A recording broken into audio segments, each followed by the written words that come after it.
Bien, je vous dis bonsoir dans le nom de Jésus. Je vais essayer de vous donner quelques mots de mon témoignage, qui est assez long, alors je vais essayer de l'écourter un petit peu et vous donner dans la longueur les choses principales qui se sont passées. Il y a quelques mois, j'ai été confronté à la maladie, et donc j'étais passé par le zoo du baptême au mois d'août, à le courant du mois d'août, et je me croyais dans la main de Jésus. J'y étais, bien évidemment, mais je dois vous dire que je me disais, Seigneur, je ne fais rien de mal, tu as permis que je passe une formation de médiateur, je suis médiateur, comme toi tu l'as été. Et donc, je m'occupais des jeunes dans le quartier, dans la cité, mon beau-frère le sait. Et puis, on a réussi comme ça à monter, à faire revenir quelques jeunes et pas qui ne se perdent pas dans les mauvaises choses, dans le trafic de drogue ou ce genre de choses. Donc, sur une dizaine de personnes, on a pu en faire revenir 2 ou 3. Et puis, au mois de septembre, j'ai eu un peu de difficulté à venir à l'église parce que j'avais des difficultés à respirer. Donc, j'ai passé des examens. Et j'ai été d'abord à la clinique Saint-Jean qui m'ont dit non, c'est rien, monsieur Marcoux, vous avez juste un peu d'asthme et une infection pulmonaire, mais qui est très, très minime. Donc, c'est rien. Bon, alors je ne me suis pas inquiété plus que ça, mais en avançant dans le temps, ça devenait un peu plus difficile. J'avais beaucoup de difficultés à respirer la nuit. Et puis, il est venu un moment donné, fin septembre, où ma compagne m'a dit, écoute, on va à l'hôpital voir ce qui se passe. Hein. Et puis, ils m'ont gardé à la Péronie, ils m'ont fait des examens sur examens, et puis, arrivé le soir à 7h, hein, ils m'ont dit, on vous garde, on vous met en chambre, on vous met au service de pneumologie. Je dit, tiens, j'étais quand même pour une infection minime, c'est quand même quelque chose, ça. Bon, alors donc, ils m'ont mis en chambre à 10h30, le médecin qui s'occupait de moi, qui m'avait fait des examens, passe me voir. Et maintenant, ils ont changé un peu le protocole, vous savez, ils disent la vérité aux patients. Et d'une façon un peu crue, quelquefois. Mais bon, moi je savais que je suis j'étais dans les mains de Dieu, donc je craignais rien du tout, en fait. Je n'avais pas le doute.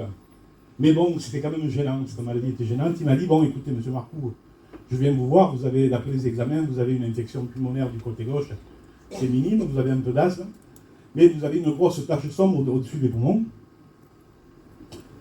Et je n'ai pas les résultats définitifs, mais ça laisse présager rien de bon. Bon, je lui ai dit, écoutez, mettez les formes, et parlez-moi de façon que je comprenne. Il m'a dit, écoutez, je vais vous dire tout de suite, pour moi c'est un cancer, et il est inopérable, et il est incurable, donc on ne pourra pas vous soigner. Donc, je me suis trouvé à 10h30 là, assis dans ma chambre avec le professeur, en train de discuter. Et puis tout à coup, je me suis mis à lui témoigner.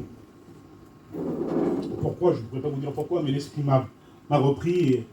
Et je lui ai dit que de toute façon, le Seigneur ne me laisserait pas comme ça, et puis que de toute façon, il n'y avait pas de doute dans mon esprit. Et puis la mort pour un chrétien, c'est un gain. J'ai dit, alors je ne m'inquiète pas de rien, parce que j'ai eu une très belle vie. J'ai 3 petits-enfants, bien sûr, que je vais devoir grandir. J'ai dit, mais le Seigneur permettra, je le crois pleinement. J'ai dit, puis je suis dans de bonnes mains avec vous. Et puis je me suis mis à lui témoigner un peu de ma vie, comme ça, et de ce que le Seigneur avait fait dans ma vie. Et en lui expliquant que j'étais passé par le jour du baptême, et que, bon, à la fin, il m'a regardé convaincu, parce qu'il m'a dit, vous êtes la seconde personne qui me parle de cette manière. Et je crois que c'est un 50% de pouvoir vous sauver, c'est garder ce moral, garder cette force qui est en vous.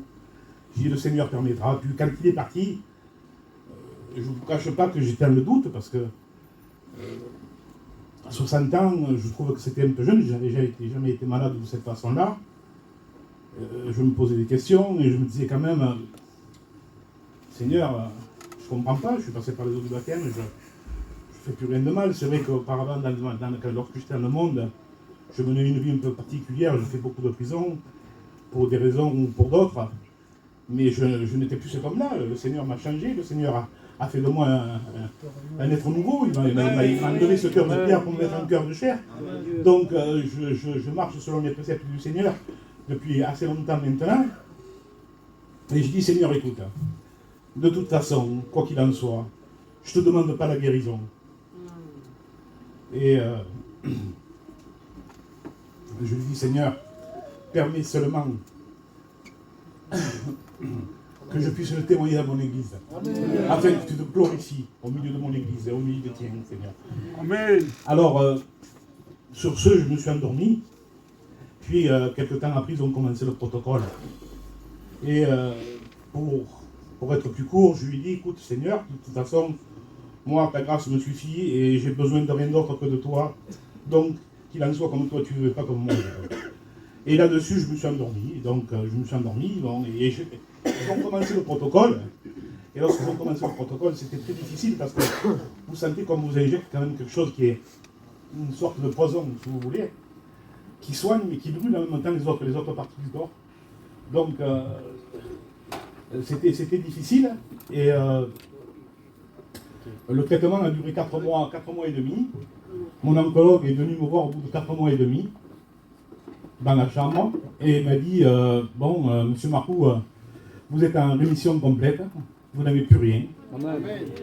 On aimerait le dire plus souvent à tous les patients qui sont là, mais vous savez, la trois quarts du temps, ils sortent les pieds devant. Et vous êtes apparemment, c'est une exception. Je dis, de toute façon, vous savez, c'est le Seigneur qui a fait ça. Et je crois vraiment que vous avez fait un très bon travail, mais vous faites le travail qui vous est donné et le Seigneur met le point final, c'est lui, pour moi. Sans vouloir rien retirer à ce que vous avez fait. Donc, ils sont venus m'annoncer la nouvelle, je suis totalement guéri, en totale rémission. Et je crois que le Seigneur a permis que je sois ce soir ici au milieu de vous pour le témoigner. Amen. Le Seigneur vous bénisse. Amen.